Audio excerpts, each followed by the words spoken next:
jungle.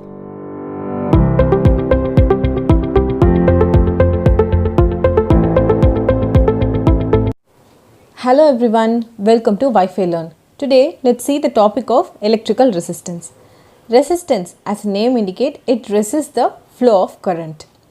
Resistance is defined as a material that hinders the flow of electrons, that makes an obstructions to flow of electrons. So electrical resistance makes a difficulty to flow of current, that is due to the flow of electrons.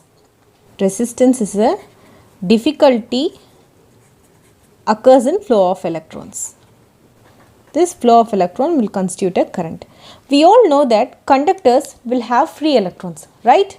So the conductors will allow the free electrons that constitute an electricity.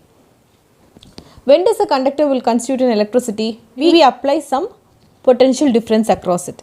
If we apply a potential difference, that potential difference makes a conductor to move its free electron from one terminal to the other terminal.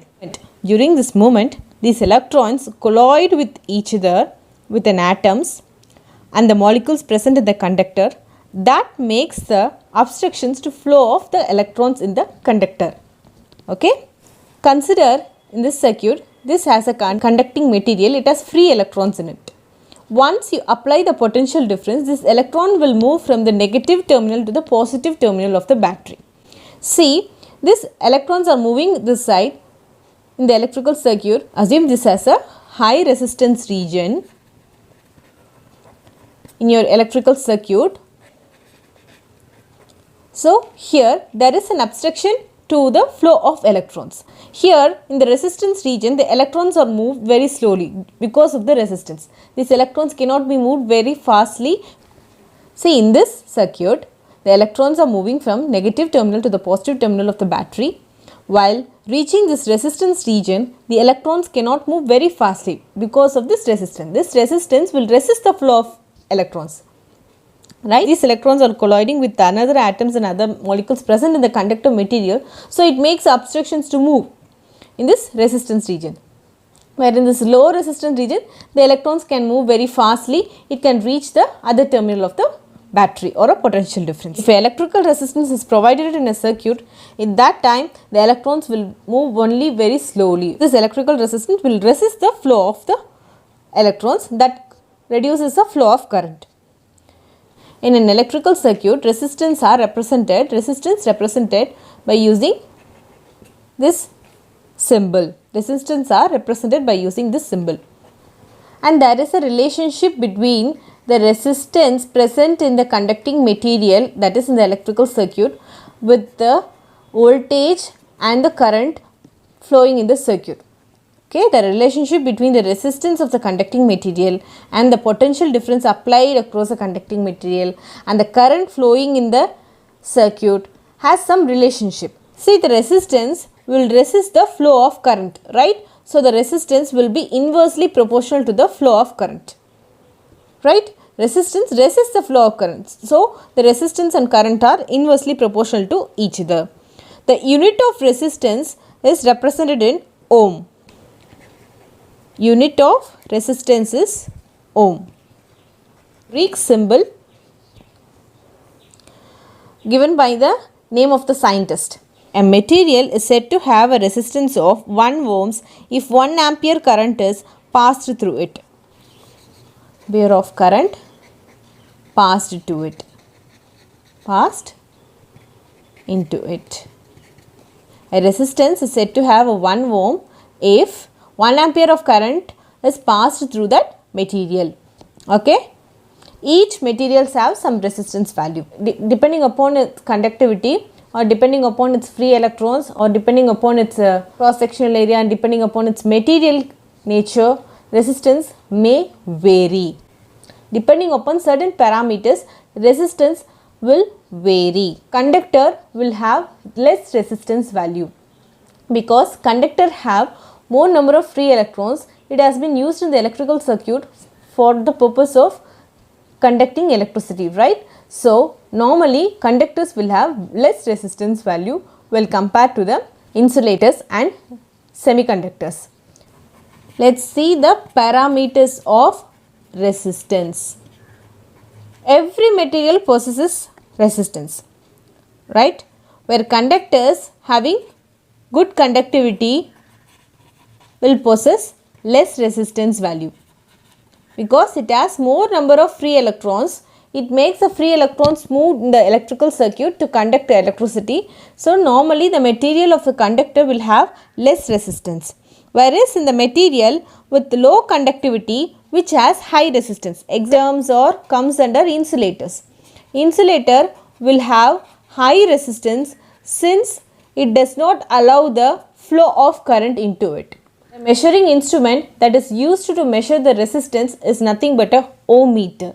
Meter measures the electrical resistance in the circuit. By using ohm meter, we can measure how much resistance has been connected in that circuit. Resistance of the wire or a resistance of the material will depend upon some parameters. Let's see what are all the parameters does the resistance depends upon. Let's see one by one. First, resistance of the material is directly proportional to the length of the material. Resistance will increase if the length of the material has been increased. Consider a conductor of length, larger length.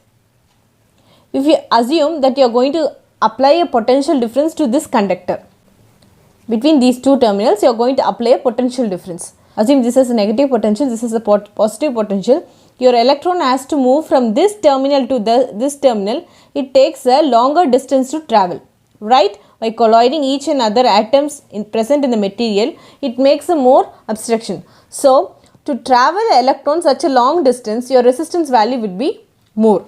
Resistance will be directly proportional to the length of the materials. It makes the electrons to move longer distance to travel to reach the other terminal. It makes a higher resistance value. The next parameter, the resistance, will depend upon the cross-sectional area. Here the resistance is inversely proportional to the cross-sectional area. Assume a conductor which having a higher cross-section. Take a last example also, it is having a lesser cross-section. This electron has to move in a condensed place. In a small place the electron has to move. While in this cross-sectional area, the area is very large. So, the electron can move very fastly in a larger space, right? So, your electrons are moving in a larger space area, it can move very fastly. There is no obstruction while compared to the lesser cross-sectional area, right? So, electrons will move fastly, obviously your resistance will be reduced for a larger cross-sectional area.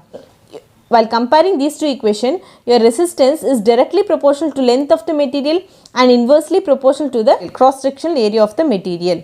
So, by removing the proportionality, you have to include the constant of rho L by A, where rho is the resistivity of the material. And we all know that L is nothing but a length of the material. And where A is the cross-sectional area of the material, measured in meter square, and length is measured in meter.